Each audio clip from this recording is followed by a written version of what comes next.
एक बार एक बहुत बड़ा नेता एक साधु के छोटे से आश्रम में गया। वह साधु के बारे में बहुत सुना था, तो उसके मन में आया कि मैं एक बार जा करके देखता हूं कि लोग उसकी इतनी तारीफ क्यों करते हैं। जब वह उस आश्रम में गया तो वहां पर एक छोटा सा कमरा था जहां पर एक कालीन बिछा हुआ था। वहां पर कुछ लोग नीचे बैठे हुए थे और साधु जी सामने बैठे हुए थे। कुछ सवाल जवाब चल रहा था। वह नेता उस आश्रम में आया और उस नेता के साथ में 4 बॉडीगार्ड भी थे और उसकी यह आदत थी कि जहां पर भी वह जाता था लोग अपनी जगह से खड़ीडिडे हो जाते थे और उसकी तरफ देखते थे, हाथ जोड़ ढाते थे और सर झुकाते थे। लेकिन यहां पर ऐसा कुछ भी नहीं हुआ। साधु व्यस्त होने के कारण उसकी तरफ देखा तक नहीं।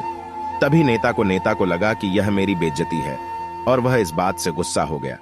नेता ने थोड़ा गुस्से से साधु की बात को बीच में काटते हुए कहा कि मैं आपसे कुछ कहना चाहता हूं। साधु ने उसकी तरफ देखा और बोला, आप थोड़ी देर रुकिए, पहले मैं इनके सवाल का जवाब दे दूं, उसके बाद मैं आपसे बात करता हूं।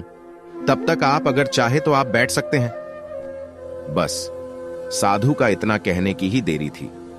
नेता का चेहरा गुस्से से लाल हो गया और फिर उसने अपना सारा गुस्सा उस साधु पर बोला, आप थोड़ी देर रुकिए, पहले मैं इनके सवाल का जवाब दे दूं, उसके बाद मैं आपसे बात करता हूं।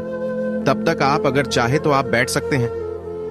बस साधु का इतना कहने की ही देरी थी।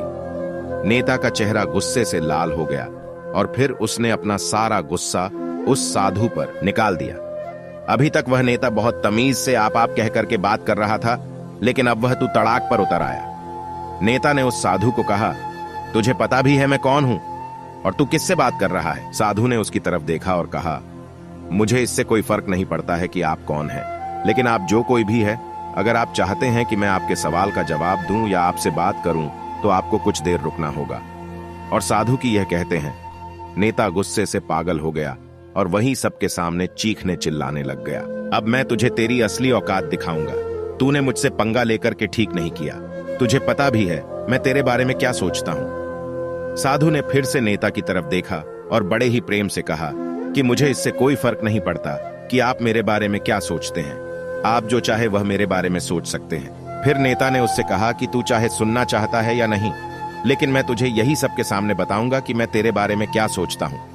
तू कोई साधु नहीं है, तू एक बहुत ही घटिया इंसान है, तू एक ढोंगी है, पाखंडी है और यहां पर जितने भी लोग बैठे हैं उन सबको बेवकूफ बना रहा है। तेरा बस एक ही मकसद है इन लोगों कि जेब में जितना भी पैसा है वह सब तेरे पास में आ जाए। तू अपने फायदे के लिए इन लोगों का इस्तेमाल कर रहा है और अब मैं तुझे नहीं छोड़ने वाला हूं। पूरी दुनिया के सामने तेरा पर्दाफाश करके रहूंगा। लेकिन उसके इतना बोलने के बाद भी हल्की सी मुस्कान उस साधु के चेहरे पर बनी ही रही। यह देखकर वह और भी तिलमिला गया और उसने कहा, अब बहुत हो गया, अब मैं यहां 1 मिनट भी नहीं रुकने वाला, लेकिन अभी भी तेरे पास मौका है।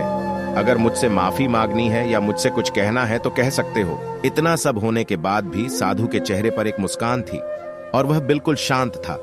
और फिर उन्होंने अपनी आंखें बंद करी और फिर साधु ने अपनी आंखें खोली, हाथ जोड़े और कहा कि मुझे आपसे कोई गिला शिकवा नहीं है, आपके लिए मेरे मन में कोई भी गलत ख्याल नहीं है। जो भी मेरे बारे में आपने कहा वह आपकी अपनी सोच थी, तो मुझे आप में। उसके पिताजी ध्यान में थे। उन्होंने पूरी जिंदगी सिर्फ लोगों की सेवा करी और बदले में कुछ भी उम्मीद नहीं किया। तो थोड़ी देर बाद जब उन्होंने अपनी आंखें खोली और देखा अपने बेटे को अपने साथ बैठे हुए, तो उनके बेटे के चेहरे पर आज एक अजीब सी खुशी थी जो आज से पहले उन्होंने कभी नहीं देखी थी। फिर उसने एक एक करके सब कुछ बताया कि आज क्या हुआ, किस तरह से वह आश्रम गया और वहां पर क्या हुआ, उसने क्या कहा और साधु जी ने क्या कहा। जब उसके पिताजी ने पूरी बात सुनी तो थोड़ा सा मुस्कुराए और अपने बेटे को देख करके बोले कि उन्होंने तुम्हारी तारीफ नहीं करी, क्योंकि उन्होंने वह नहीं कहा कि जो तुम हो। उन्होंने वह अपने बेटे को देख करके बोले कि उन्होंने तुम्हारी तारीफ नहीं करी, क्योंकि उन्होंने वह नहीं कहा कि जो तुम हो, उन्होंने वह कहा कि जो वह खुद है। और तुमने जो भी कुछ उनको कहा वो नहीं कहा कि जो वो है, बल्कि तुमने वह का जो तुम खुद हो। यही बात वेदों में भी कही गई है, यथा दृष्टि तथा सृष्टि। यही बात वेदों में भी कही गई है, यथा दृष्टि तथा सृष्टि। यह दुनिया तुम्हें वैसी नहीं दिखती जैसी यह दुनिया है, यह दुनिया वैसी दिखती है तुम्हें जैसे तुम खुद हो। जिसकी नजर जैसी है उसके लिए यह दुनिया वैसी ही है। तो अगर तुम अपनी दुनिया को बदलना चाहते हो तो उसका सिर्फ एक तरीका है, अपनी नजर को बदलो।